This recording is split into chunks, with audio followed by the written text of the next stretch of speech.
Okay, so full disclosure, this is take 2. I kind of lost my train of thought in take 1, and so I'm trying this again, but this is definitely not super scripted.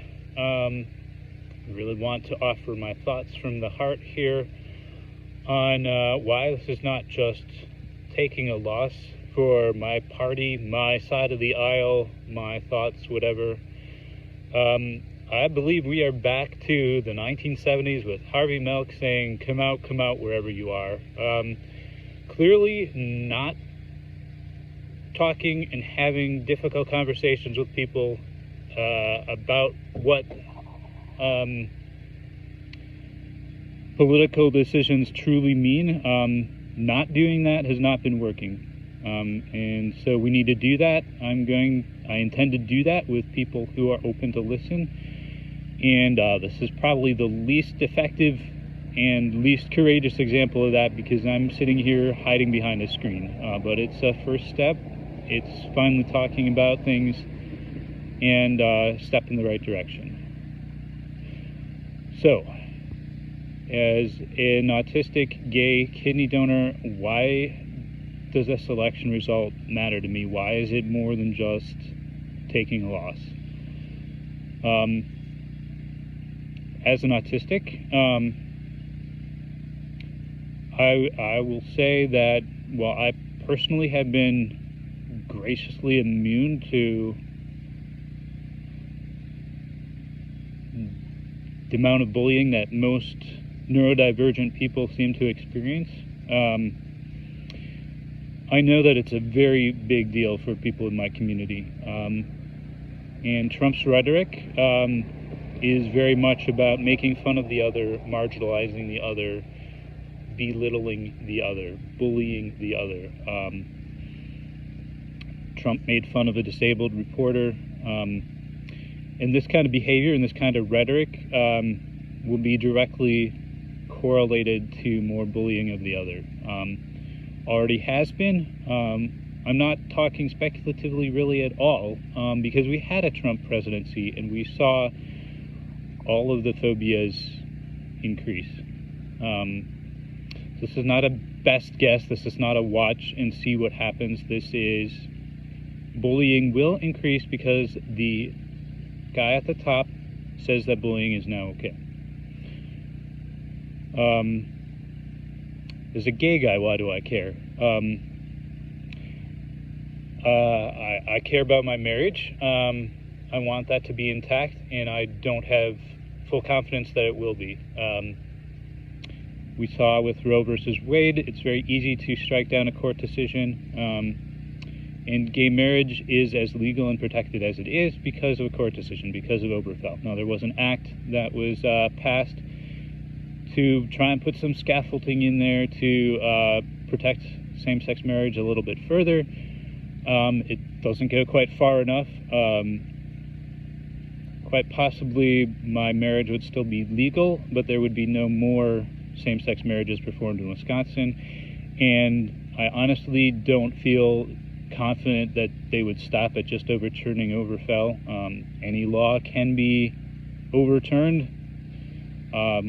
So who's to say this latest Marriage Act can't be overturned as well?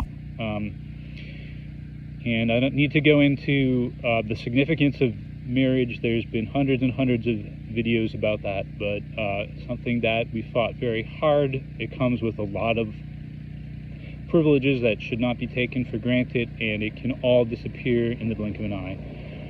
But being part of the LGBT community, I don't want to forget the rest of the community, and I am part of a couple of trans supportive groups on Facebook, and just to see the level of despair among them right now is just unreal. And if you don't understand that, I invite you to take some time to really understand what it means to be trans. This is not just cosmetic surgery. This is not just, oh, I want to be stronger, or, you know, any of the things you could think of that would make this something less than a life or death situation for trans people. There are this gender dysphoria affects trans people on a level that it causes physical ailments, heart palpitations, whatever, leads to suicide. Like, not getting trans people the support they need will kill them. And there is a very, very real possibility that access to trans-affirming care will be severely restricted under the Trump administration. Folks in these trans-affirming spaces are already talking about do-it-yourself methods, which is just dangerous, and it, is not going to lead, it's an incredible risk, not going to lead to a good outcome. So I stand with my trans siblings, and I am against any restriction to support people who are just trying to live, who are just trying to use the bathroom for Pete's sake.